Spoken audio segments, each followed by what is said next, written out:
Hi, I'm Colonel Doug Slocum, Odie, the Director of Safety for the Air National Guard. I'd like to take a minute to answer the question that I get asked a lot: what is a wingman? As a fighter pilot, when we go into combat, we always employ as a minimum of a two-ship. Let's face it, if you're by yourself in a high-threat environment, get low, get fast, get home. Survival is success. The best thing you can possibly do is hope to be there tomorrow.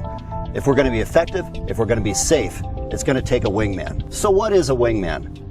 When we go into combat, my wingman flies 1 to 2 miles right next to me. The reason why: there's two places I can't detect threats. One is down below the aircraft, and I have a very difficult time seeing directly behind the airplane.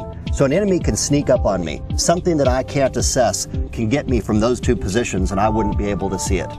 My wingman flying 1 to 2 miles next to me can see underneath my airplane. He can see behind my airplane and let me know if there's something there that poses a hazard or threat to me. And I can do the same for him. The second part is, if there's a threat or a hazard to my aircraft, a bullet or missile fired at me, it's going to be very difficult for me to assess. Essentially, it's going to look like a small dot right up until it's a big dot as it's on the collision course. For my wingman, that same bullet or missile is going to be moving across the sky, generating a line of sight rate, relative motion. It's actually going to naturally attract his eyes to that threat or hazards to me. In other words, it's easier for my wingman to detect hazards and threats to me than it is for me to detect hazards and threats to myself.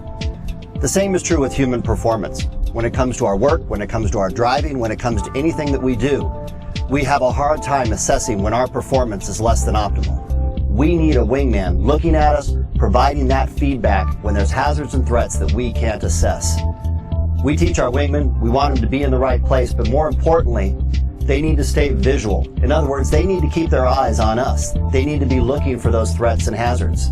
In that light, what we want to do is let everybody know, in today's environment with so many things going on in people's lives, we need to have a wingman. We need somebody there putting eyes on, looking for those threats and hazards, and when things affect our performance that we can't assess. That's why one of the important lines that we talk about when it comes to the Wingman Project and suicide prevention and taking care of one another, it's simply the phrase, never leave your wingman.